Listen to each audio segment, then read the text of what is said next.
허그가 요즘에 셀프로 낙찰을 많이 받고 있죠. 그 연유에 대해서도 한번 이런저런 기사들이 많이 나와 있는데요. 보고 우리는 어떻게 판단하고 이 시장에 접근을 해야 될지까지 얘기를 나눠보도록 하겠습니다.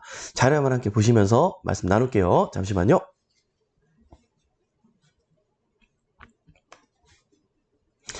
네, 경매 시장의 큰손 허그, 셀프 낙찰의 진짜 이유에 대해서 여러분들, 허그는 어디죠?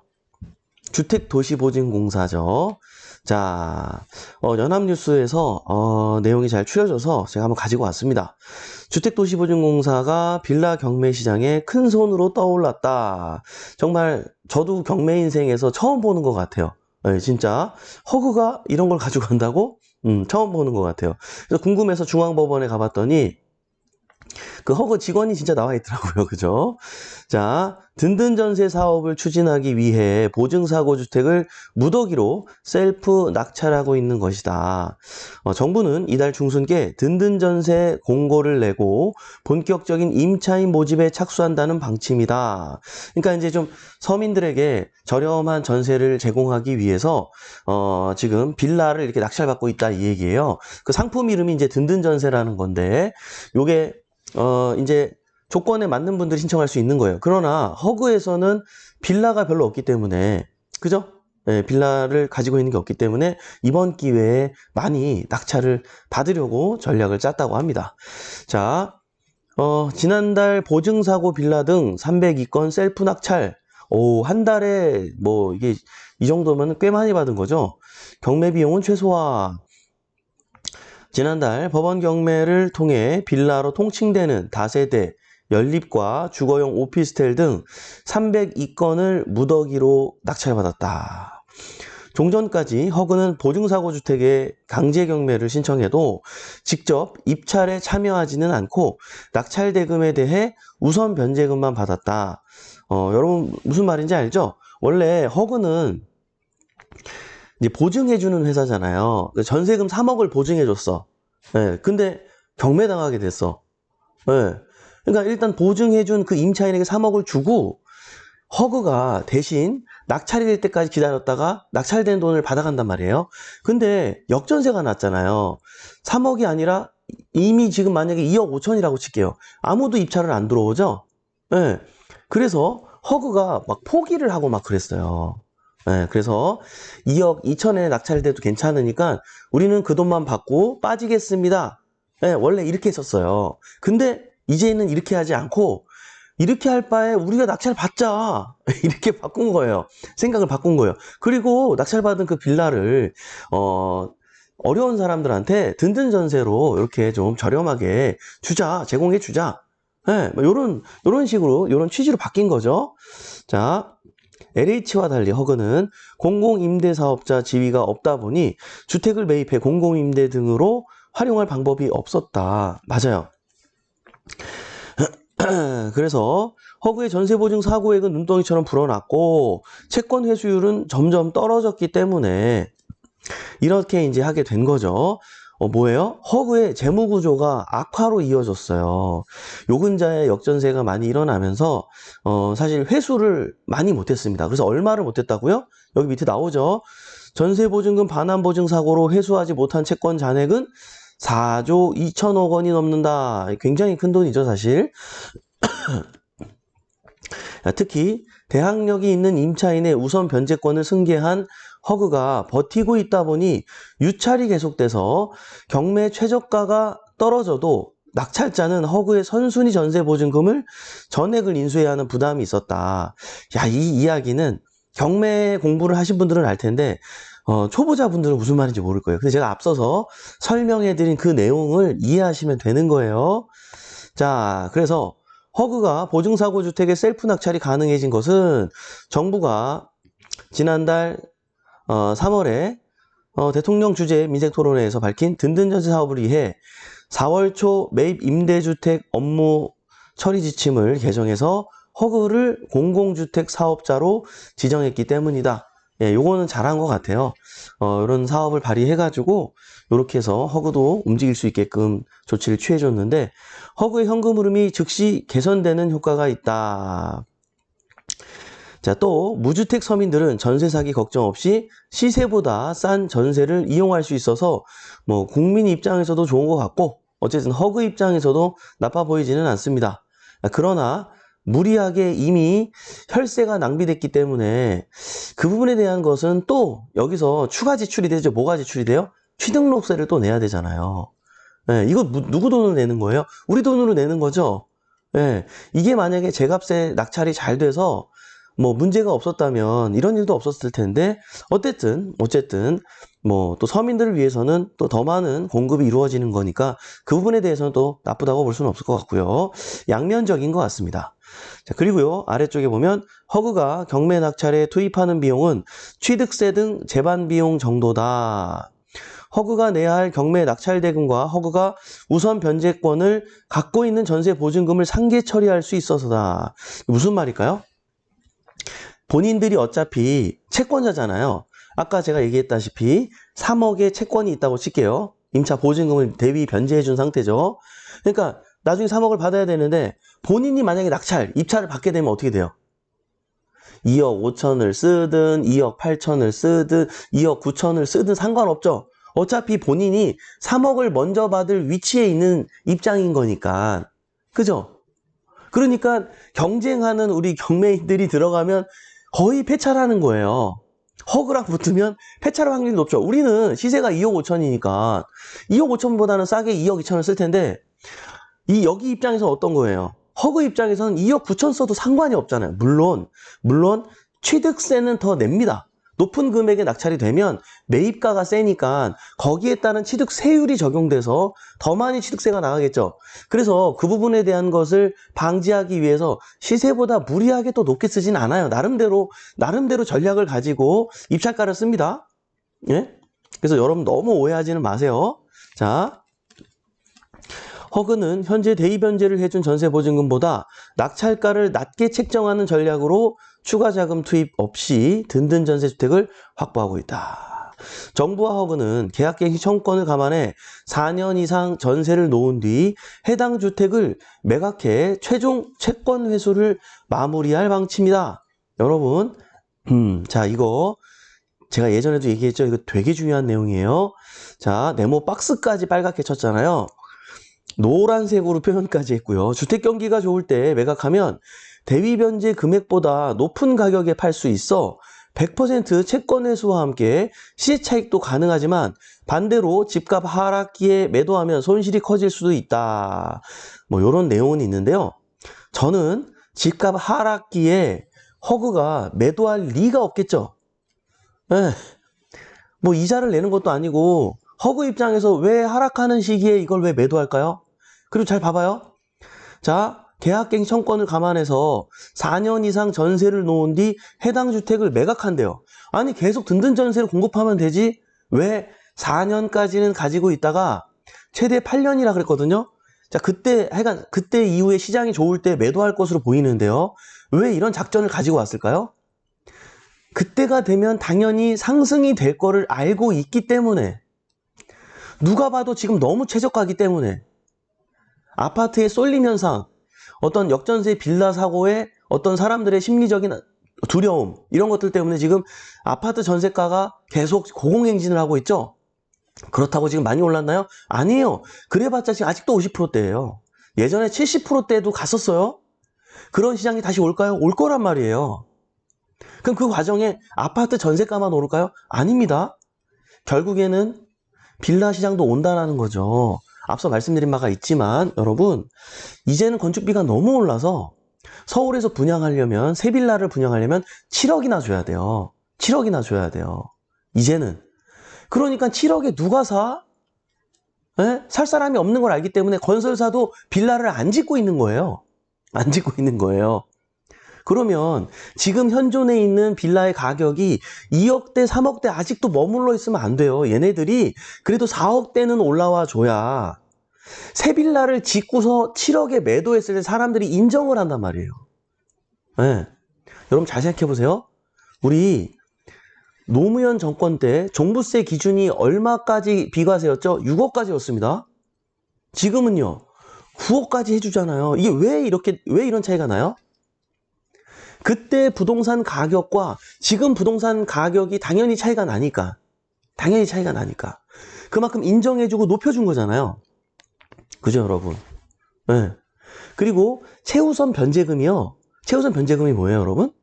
저렴하게 세입자로 살고 있는 분들한테 대항력이 없더라도 경매를 당하게 되면 요거는 최우선적으로 변제 좀 해주자.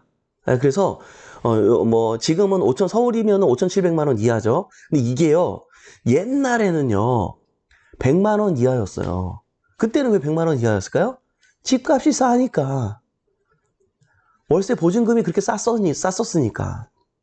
지금은요, 보증금이 많이 오른 만큼 그것조차도 올라 있다라는 거예요. 여러분, 어떻게 생각하십니까? 네? 그리고요, 이런 분위기는 솔직히 정부에서 만들 수 있어요, 없어요? 만들 수 있어요. 어떻게 하면 될까요? 126% 풀면 돼요. 지금 전세 보증 비율 126% 풀기만 하면 된다고요. 140% 예전처럼 150%로 풀어보세요. 그러면 거기에 맞추어서 전세를 올릴 거예요. 전세를 올리게 되면 매매가는 당연히 동반 상승할 수밖에 없는, 우리는 그동안 시장 역사를 경험해 오지 않았습니까? 그리고 어떤 취득세율을 중과세를 조정해 준다든지, 또 다양한 지금 조정안들이 조금씩 계속 나오고 있죠. 심지어 종부세도 지금 건드리려고 하고 있고요. 다양한 상황들이 지금 좋아지려고 하고 있지, 규제하려고 하는 상황이 아니잖아요. 금리가 앞으로 오를까요? 아니요. 내려가는 분위기를 조성하고 있잖아요. 실질적으로 시장금리는요, 이미 저희 체감하고 있습니다. 네, 2달, 3달 전보다 지금 금리가 또 낮아졌어요, 여러분. 아직 기준금리는 내려가지 않았지만. 이해되시죠, 여러분? 지금 이런 분위기입니다. 이런 분위기예요. 그러니까 이 분위기를 허그나 여기서도 알잖아요. 충분히 이제 모아놓고, 예, 가격을 얼마든지 정부에서 올릴 수 있단 말이에요. 자, 올리는 정책만 하면.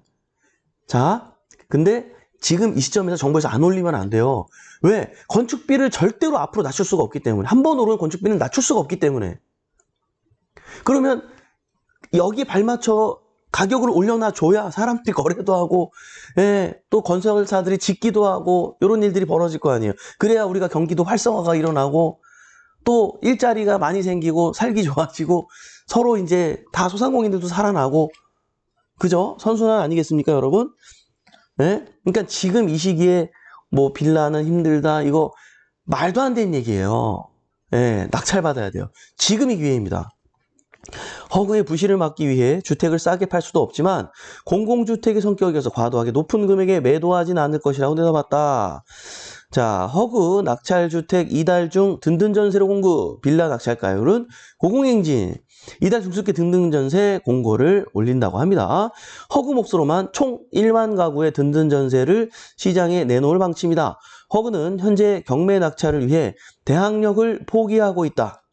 5월 말 기준으로 총 1,528가구에 달한다. 이게 뭐냐면은 허그가 임차권 인수조건 변경을 신청한 주택이, 예, 이렇게 많이 나오고 있습니다.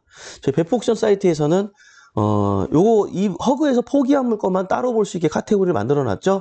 그렇게 활용하시면 좋을 것 같고요. 최소 내년까지는 허그의 무더기 빌라 낙찰이 계속될 것이라는 얘기다. 낙찰률과 낙찰 가율도 덩달아 치솟고 있다. 요게 되게 중요한 대목인데요. 제3자가 낙찰받기 힘든 높은 가격대를 허그가 요즘에 써내고 있어요. 아까 제가 얘기했던 그런 상황이기 때문에 지금 이런 일이 발생하고 있는 거죠. 자, 허그는 최저가보다 5천만 원 이상 높은 금액을 썼지만 대입변제를 해준 전세금보다는 낮아서 추가 자금 투입 없이 상계 처리가 가능하다. 이게 무슨 말이냐면 2등 응찰자가 써낸 1억 4,700만 원보다 2,500만 원 이상 높은 금액을 썼어요. 네. 왜요? 어차피 아까 설명한 거예요. 어차피 3억이잖아요. 네. 2억 5천을 써도 상계 처리되니까 상관이 없고 2억 9천을 써도 상계 처리되니까 상관이 없으니까 쓰는 거예요. 근데 물론 취등록세는 그만큼 많이 내겠죠. 그렇기 때문에 무작정 높게 쓰진 않더라고요. 초반에는 무작정 높게 썼는데 요즘에는 그래도 시세를 반영해서 좀 쓰고 있는 분위기입니다. 그래서 여러분들도 조금 도전해보는 것도 나쁘진 않다라고 조언을 해주지만 사실 그래도 좀 여기 이제 문제가 뭐냐면 직원들이 낙찰 받잖아요. 허그에.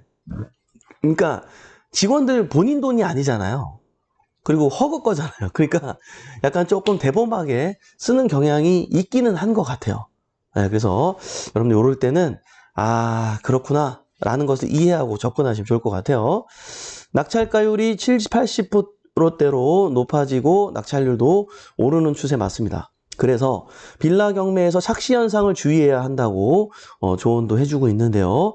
주변 매매, 전세 시세 등을 고려해 낙찰가를 결정해야지 여러분들이 그냥 무턱대고 저 정도는 써야 되는 건가? 허그가 낙찰받은 금액에 대해서는 여러분들이 시세조사에 내용을 담을 필요가 없습니다. 그 비율은 무시하고 다른 분들이 시장에서 낙찰받는 그 비율만 적용해서 판단하는 게 좋겠다. 이런 연합뉴스 기사가 있었고요. 또 이데일리에서도 이렇게 우리 박경훈 기자님이 내용을 정리를 잘 해주셨는데 지금 어느 정도 분위기냐면요.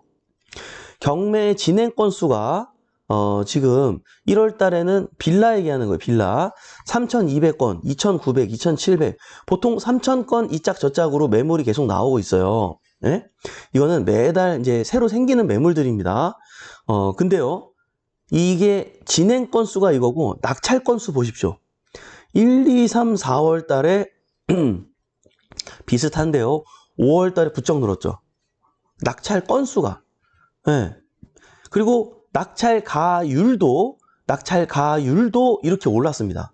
자, 이렇게 올랐는데요. 앞으로 더 오를까요? 내려갈까요? 오를 거예요. 근데 이게 허그에서 끌어올린 거지. 지금 시장 상황이 그런 상황은 아니에요, 여러분. 그러니까 오해하지 말아요. 이것 때문에 착시 현상이 일어날 수 있다는 거예요. 이해되시죠? 네? 여러분 이거 주의하셔야 돼요. 네. 자, 낙찰가율 역시 영향을 미친 것으로 보인다. 올 1월 69.7%에 불과하던 낙찰가율은 계속 오르다가 4월 달에 75%까지 올랐는데 지난달에 몇 프로? 77.3%까지 올랐어요. 80% 넘을 것 같아 이러다가. 여러분들 이 수치에 대해서 현혹해가지고 높게 써야지 이러면 안 돼. 근데 초보자들이 또 휘둘린다고 또 이런데 휘둘리면 안 돼요, 여러분. 그리고 예전이면 물건 10개 중에 10개를 모두 낙찰할 수 있었는데 최근에는 이 중에 3개 정도는 허그가 가져가는 분위기예요. 여러분 느끼실지 모르겠지만 그래서 수강생들도 최근 들어 폐차하는 경우가 높아졌다고 하는데 여러분 진짜 그래요, 안 그래요? 진짜 그래요. 요즘에 좀 그래요. 왜냐면 열심히 조사해서 딱 들어갔는데 갑자기 허그가 한 1,000만 원 높게 써버려. 왜 이렇게까지 써야지? 알고 봤더니 허그야. 허허 이렇게 허탈할 때도 좀 있습니다, 여러분. 요즘 시장 분위기가 좀 그런데요. 이럴 때 여러분들 어떻게 하면 좋을까요? 우리는 이 시장을 어떻게 바라보면 좋을까요? 지금 빌라가 여러분들 지금 이 빌라 가격에서 앞으로 5천만 원, 3천만 원, 7천만 원 더 떨어질 것 같아요? 여기서 더 어떻게 떨어져야 되는데 여긴 서울이에요. 여기서 더 떨어지는 게 말이 돼요, 여러분? 월세는 다 올랐는데? 여러분 서울에 월세 안 오른 데 없어요? 다 올랐는데 이 와중에 매매가 또 떨어지라고요? 지금 아파트 가격이 얼마인데? 역대 문정부 때 아파트 매매가와 빌라의 매매가가 역대 폭이 굉장히 컸었어요, 여러분. 그러니까 빌라가 1억 오를 때 아파트는 막 2, 3억 올랐으니까. 무슨 말인지 알죠? 근데 조정받으면서 살짝 만나다가 지금도 또 다시 벌어지고 있어요, 여러분. 빌라가 계속 이 바닥에 있을 것 같아요? 서울엔 주택이 모자른데? 여러분, 지금 집을 살 수 있는 연령대가, 진입하는 연령대가 30대라 그랬는데 30대가 매년 몇 명이 늘어난다고요? 68만 명씩 늘어나고 있었어요. 근데 2028년도까지 뭐라고요? 매년 72만 명씩 지금 늘어나는 추세라니까요? 지금 집을 실제로 사려고 하는 수요가 폭발적으로 늘어나고 있는 상황이에요, 지금. 근데 공급이 없어.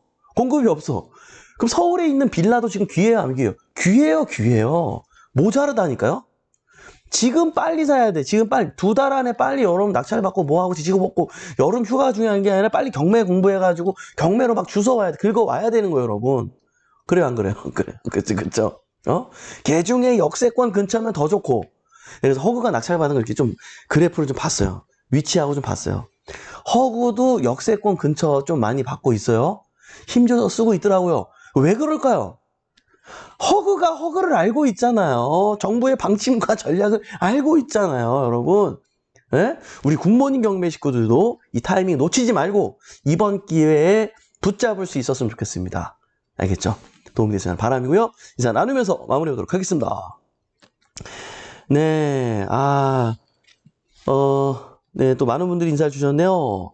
이매숙님, 충주법원 주차장에서 실시간 참여합니다. 그래요. 대단하십니다. 우리 이매숙님 꼭 낙찰 받으시기 바랍니다. 팍팍! 그죠? 길을 넣어드렸어요. 우리 제이스키님 많은 분들께 인사 주셨고요. 이스리아요님께서, 111일, 챌린지. 좋습니다. 또 많은 분들이 서로 간에 인사를 주셨네. 감사합니다. 네. 동수님, 얼마 전에 이런 기사에 멘토님 멘트가 나온 걸 본 적이 있어요. 이제 완전 유명히, 아니에요. 뭐, 감사합니다. 여러분, 그죠? 네. 훈민교주님, 안녕하세요. 오늘 좋은 정보 감사합니다. 바타구타님, 매일매일 꼼꼼하게 하나라도 더 알려주시고, 가르쳐주신 멘토님, 매일 듣다 보면 부동산에 대한 시야가 조금씩 더 넓어지는 것 같아요. 감사드립니다. 아이고, 우리 바타구타님 겸손도 하시죠. 예. 정말, 이 바타구타님 지금 벌써 1300, 이제 10 며칠 차죠? 예, 아이고, 매일 아침에 이렇게 오시고 참, 예, 투자도 많이 하시고, 훌륭하십니다. 예. 예, 네, 감사합니다. 저도 수요일 아파트 낙찰 받았어요. 축하드립니다. 처음처럼님, 술은 안 드시고 그래도 맨정신에 파이팅 하셨나봐요. 아닌가? 치권인가? 치권일 수도 있겠다. 그죠? 치권일 수도 있겠다. 그렇죠? 빌라 낙찰 꼭 받을 거예요. 훈민교주님, 김솔님, 서울 빌라 낙찰 받아 줍줍하고 싶습니다. 정경자님, 출근해서 근무 중이라 제때 못 듣네요. 힝. 비타민님, 생각보다 경매가 쉽지 않네요. 그럴 때도 있어요. 예, 여러분 다 또 때가 있는 겁니다. 내가 만약에 입찰을 들어갔는데 폐찰한다? 나랑은 인연이 아닌 거예요. 더 좋은 인연을 위해서 우리는 잠시 떨어져 있는 거니까 오해하지 마시고 화이팅 하시기 바랍니다. 네. 방향에 대한 팩트를 알려주시네요. 네, 맞습니다. 황기래님, 117차. 네, 비타민님, 포기하지 않으면 되겠죠? 당연합니다. 네. 멘땅님, 토요일날 임장하다가 백포옥션 현재 실전반 회원분들 만났어요. 역시 보는 눈은 백포옥션 회원분들. 맞습니다. 프로복서님, 네. 반갑습니다. 어디 갔지? 예. 오늘도 내용 감사합니다. 웃을때기 여원이, 멘토님 기사네요. 예. 보셨군요. 네, 감사합니다. 네. 자, 네, 여러분. 오늘도 이렇게 유한한 인생에서 소중한 시간을 함께 해주신 여러분, 대단히 감사합니다. 매일 아침 행복한 부자가 되고 싶다면, 굿모닝 경매와 함께 하시죠. 저는 또 내일 아침에 활기찬 모습으로 찾아뵙도록 하겠습니다. 지금까지 백복션 이성재 멘토였습니다. 우리 같이 잘 됩시다. 화이팅!